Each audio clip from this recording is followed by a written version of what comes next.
Here everyone. With a whole lot of new Funkos to play with, I knew Michael and I had a duel that needed to take place. I had to be the dinos from Funkos strategy game, Jurassic Park 100 and Funkos strategy game, Jurassic Park 101. New to me, both. OMG Jurassic Park. Yay. Look at those dinos, they are just so cute. I love them. If you are familiar with the Funkos strategy game in general, then these new additions won't be hard to incorporate into your collection. They work the same way as the Harry Potter or DC Universe titles that were first introduced. Now we have Jurassic Park and the rest of the Golden Girls.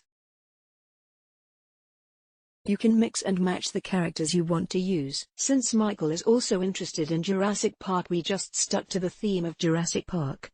Dinos vs. Ian, Malcolm and Ellie. Hold on to your butts. Oh, wait, that is the other dude. My dinos were super powerful. I could move quickly and cause a lot of damage. I do think the Velociraptor is super clever. She can leave traces around the board and then suddenly appear without the use of an action. With the powers I had, I was unstoppable. Okay, not so much. I would have been unstoppable if I could actually roll some hits. Not only did I fail at that, but I also failed at blocking all attacks on me. It was a miracle that I managed to find any amber at all. Michael kicked my butt and I ended with 2 ambers to his 6. It was a pitiful defeat. I totally need a rematch. I am thinking Clever Girl and Sophia in my next duel. Hopefully soon. I need to regain my status. Dinos are still the best. A new game I got needed 5 to 8 players, so I knew I would have to bring it to game day that was happening. Fortunately, I found 5 players to check out Duel Heist. New to me. In Duel Heist, players are given a secret role of either a robber or a cop. Each round players close their eyes and count down from 15. During that time, the robbers have to very quietly uncover the jewels in the case and steal 1 to 2 jewels. The robbers will have to hide the jewels on their person. At the end of the round, all players get to accuse someone they think if the robber. If there is a majority vote for one person, they are issued a warrant. 2 warrants, and that will cause an arrest. What is tricky about this game is the rolling marbles on the case. If those are dropped during the robbery and aren't placed back in time, the cops gain a jewel to the police station. The goal is to not only capture a robber, if you are a cop, but have the most gems in possession at the police station.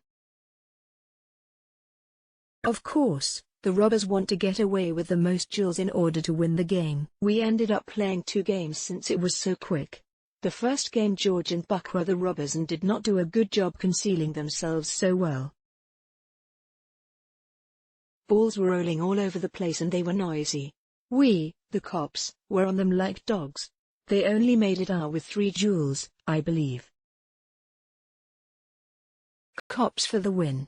We had to play again since I wanted my shot at being a robber. Nope, I wasn't so lucky that time. I was a cop again. It turned out that George and Buck were the robbers again. They were way more clever this time around. They were stealing 1 gem at a time, dropping the ball less, and being very quiet.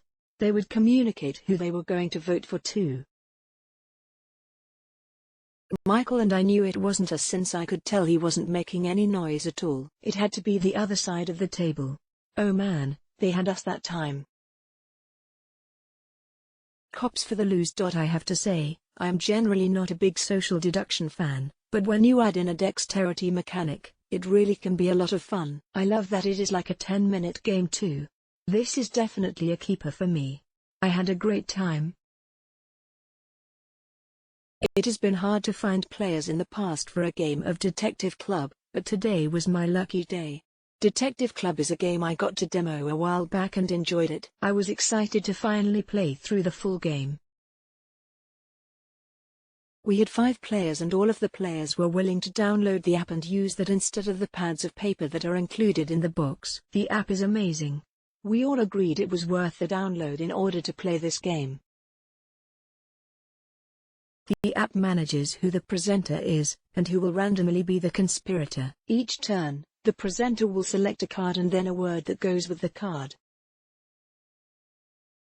He will write that word down and randomly hand out the word mixed with a blank sheet. The presenter doesn't know who the conspirator is but will want him to be successful. The presenter and conspirator get points at the end of the round if the majority of the vote is on another player, meaning, the vaguer the word is, the more likely the conspirator can hide his identity. For example, during my game, someone laid down a beach scene with a boat and boot and some other things. I was the conspirator. I was thinking maybe the boat was the word, but I looked around at all players' cards that were played and say different pattern. I played my beach card with a house that matched their cards better. It was super lucky that I wasn't playing cards first since I would have selected my boat card.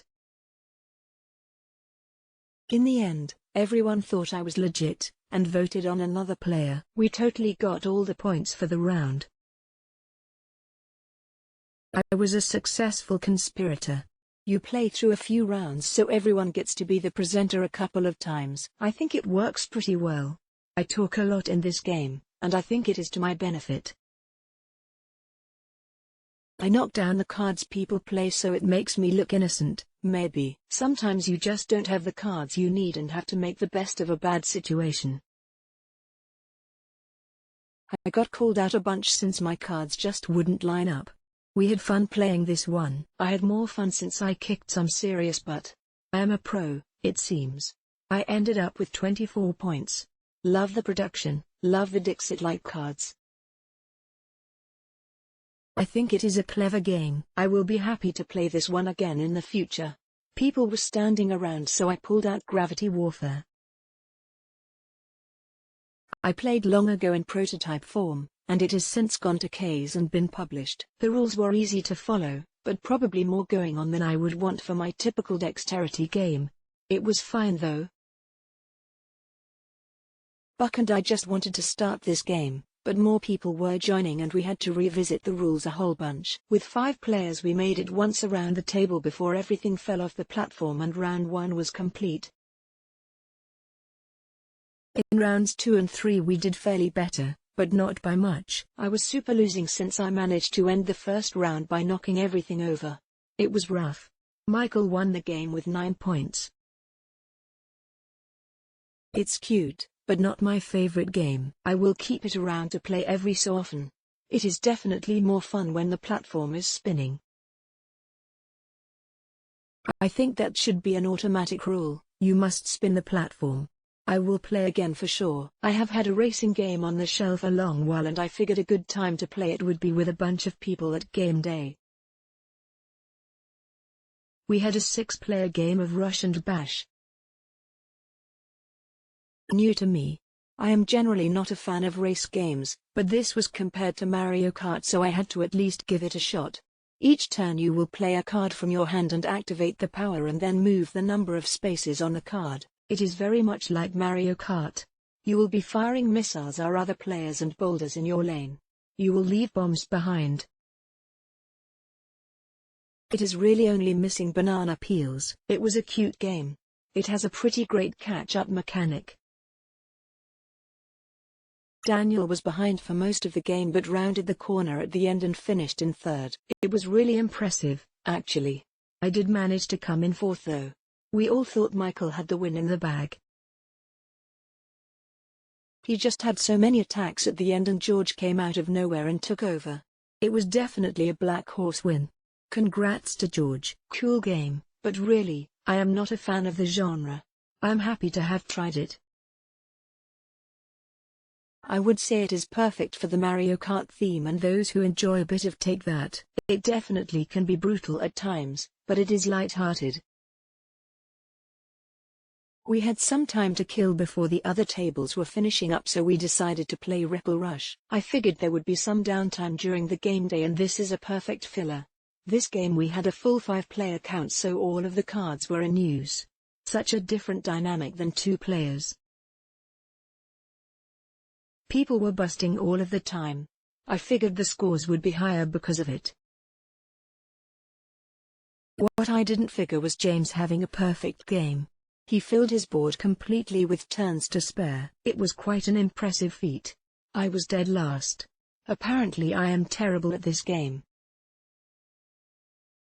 Maybe I am much better at 2 players since I play for limited cards. As a result, I was blocking myself more often and not being able to take other players' cards. For James, I doubt he will play again. He already did the best he could ever do. Such a great little game. #Keeper Michael and I decided to play the final case in the Sherlock files, Elementary Entries. There are 3 cases in the box and I bet there will be another set of 3 in the near future. The final case was set on the 4th of July in a mansion. Without giving too much away, this game was very difficult. Michael and I spent a long time at the end of the case discussing what we thought might have happened and the different circumstances. I am going to leave it with this was not my favorite case. We managed to score a 1. Damn, that is really bad. It is still worth trying out to see if you agree with me. I think the series is super fun and will definitely continue to play the cases that come up. Takeover Tuesday with Steph. I talk about some of my favorite dice in games. Reminder that I have a 2020 calendar on discount for $15 with free shipping to US. https://steveshop.acquid.com. New to the collection. Maracaibo. Yes, thanks for following along. Happy gaming. Steph. All images in this post are copyrighted, owned, and controlled by Steph Hodge Photography, unless otherwise noted. Please contact me if you would like to purchase or use my images in any way. Thank you. Let's block ads. Why?